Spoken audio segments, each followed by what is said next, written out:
Welcome back to my channel, Easy Cooking Recipes by Bhairabi. So friends, আজি মই আপোনালোকৰ লগত শেয়াৰ কৰিবলৈ গৈছো আনকি খুবই ইজি ৰেচিপি। হেতু হৈছে ভেদাইলতা, অৰ্থাৎ আমি বৰত খিপি বেন্দম বুলি কওঁ আৰু ইংলিছত চাগে স্প্ৰিং ওয়াইন বুলি কোৱা হয়। এয়া মই বনাবলৈ গৈ আছো আজি লোকেল মুৰ্গীৰ সৈতে। খুবই টেস্টি হয় আৰু খুবই ইজি হয়। এয়া আমি বেসিক্যালি পকোৰাও বনাই খাওঁ, পকোৰা বা বৰা আপুনি যি কয় হেনেকেও বনাই খাওঁ। আৰু মাছৰ লগতো খুবেই ভাল লাগে, কিন্তু আজি মই এয়া লোকেল মুৰ্গীৰ সৈতে প্ৰিপেয়াৰ কৰিবলৈ গৈ আছো। একচুয়ালি এটোটো পোৱা নাযায় জেনাৰেলি মাৰ্কেটত। আজি মই এয়া ৰাতিপুৱাই গৈ মাৰ ঘৰৰ পৰা চিঙি লৈ আনিছো কাৰণ মোৰ এটো বহুতে ভাল লাগে খাই। জেনাৰেলি তো ডেইলি খোৱা নহয়, এয়া এনেকে উইকেণ্ডছত সানডেজত বন্ধৰ দিনতে এনেকে খোৱা হয় আৰু। সো বলক দেৰি নকৰো, ৰেচিপিটো আৰম্ভ কৰোঁ তেনেহলে। Let's get started. সো ফাৰ্স্টত আমি পাতকেটা এনেকে ঠাৰিৰ পৰা গুটে ছিঙিব লাগিব এনেকে।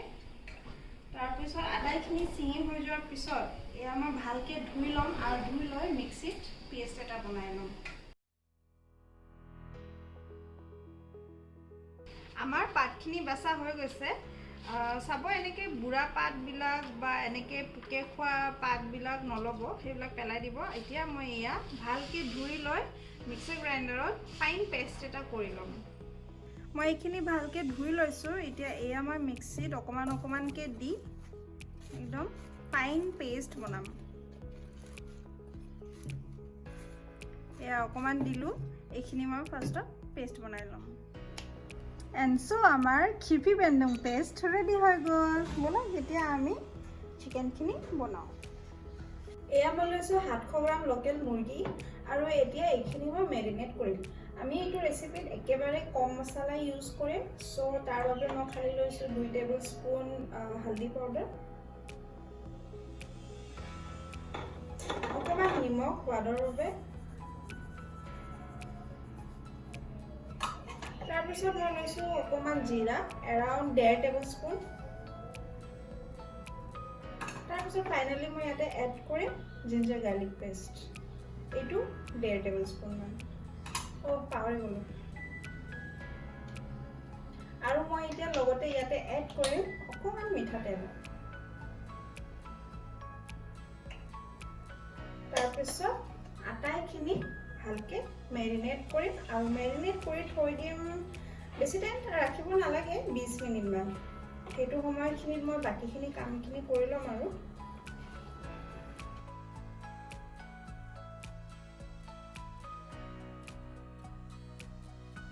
সো এয়া মই কেৰাহী বহালো আৰু কেৰাহীত মই তেল দি আছো। মই মিঠাতেল ইউজ কৰি আছো আৰু তেল মই দিম এৰাউণ্ড 7 to 8 টেবুলস্পুন। তেলখিনি গৰম হৈ যোৱাৰ পিছত মই ইয়াতে এড কৰিম পিঁয়াজ আৰু জলকীয়া। পিঁয়াজ মই 2টা মিডিয়াম সাইজ লৈছো আৰু এয়া মিহি মিহিকে কাটি লৈছো। তাৰ পিছত মই এয়া ফ্ৰাই কৰিম যেতিয়ালৈকে পিঁয়াজখিনি ভালকে ফ্ৰাই নহয়, ফৰ এৰাউণ্ড 2 to 3 মিনিটছ। আমাৰ পিঁয়াজখিনি ভাজা হৈ গৈছে। সো ইয়াতে মই এড কৰিম এতিয়া মেৰিনেটেড চিকেনখিনি। আৰু চিকেনখিনি মই ফ্ৰাই কৰিম for around 10 minutes in medium flame. মাজে মাজে অকণমান লৰাই দিব, নহ'লে জ্বলি যোৱাৰ চান্সেছ থাকে। তাৰপিছত এয়া মই ঢাকি দিলোঁ আৰু ঢাকি 10 মিনিটছ মান বাবে ফ্ৰাই কৰিম। আফটাৰ 10 মিনিটছ এয়া চাওক আমাৰ চিকেনখিনি ভালকে ফ্ৰাই হৈ গৈছে আৰু ইয়াৰ পৰা তেল অলমষ্ট ওলোৱা ষ্টাৰ্ট হৈ গৈছে। এতিয়া মই ইয়াতে এড কৰিম 2টা আলু। আলু কমপ্লিটলি অপচনেল হয়, বাট দিলে ভাল লাগে। আৰু ইয়াতে মই তাৰপিছত এড কৰিম আমাৰ ভেদাইলতা পেষ্টখিনি। তাৰপিছত এয়া ভালকে মিক্স কৰি দিম। মিক্স ভালকে হৈ যোৱাৰ পিছত এয়া মই ঢাকি আকৌ ফ্ৰাই হ'বলৈ দিম for around 10 minutes in medium flame.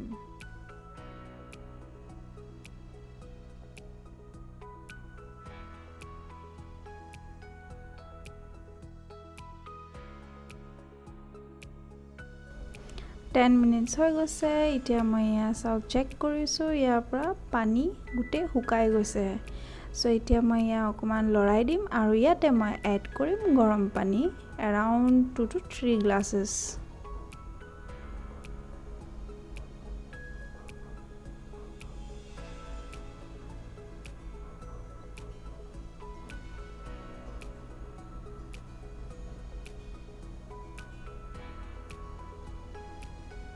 তাৰপিছত এয়া আকৌ এবাৰ ভালকৈ লৰাই দিম আৰু ঢাকি ফুল ফ্লেম দি পেলাই একদম ভালকৈ উতলিব দিম আনটিল আমাৰ চিকেন আলু আটাইখিনি ভালকৈ সিজি নাযায়। এইটো প্ৰচেছত এৰাউণ্ড 20 মিনিটছমান টাইম লাগিব। আৰু আফটাৰ 20 মিনিটছ এয়া চাওক আমাৰ পানীখিনিতো আধা শুকাই গৈছে আৰু আলু আৰু চিকেন আটাইখিনি সিজি গৈছে। চ' ইটছ ৰেডি। চ' এয়া গৰমে গৰমে ভাতৰ লগত খাওক, খুবেই টেষ্টি লাগে। চ' ফ্ৰেণ্ডছ, দেখিলে আপোনালোকে আমাৰ চিপি বেণ্ডেং অৰ্থাৎ ভেদাইলতা আৰু লোকেল মুৰ্গীৰ ডিছ ৰেডি হৈ গৈছে। খুবেই ইজি হয়, হেল্ডি হয়। অলৰেডি আপোনালোকে দেখিলে কিমান ইজি ৰেচিপি হয়, কিন্তু খাই খুবেই ভাল লাগে আৰু it's very beneficial for health. So' আপোনালোকে মোৰ এই ৰেচিপিটো ট্ৰাই কৰি চাব আৰু মোক জনাবলৈ নাপাহৰিব কেনেকুৱা লাগিছে খাই। আৰু আজিৰ মোৰ এই ভিডিঅ'টো যদি ভাল লাগিছে প্লিজ লাইক, শ্বেয়াৰ আৰু ছাবস্ক্ৰাইব কৰি দিব। তেন্তে লগ পাম আৰু পিছত। Bye bye.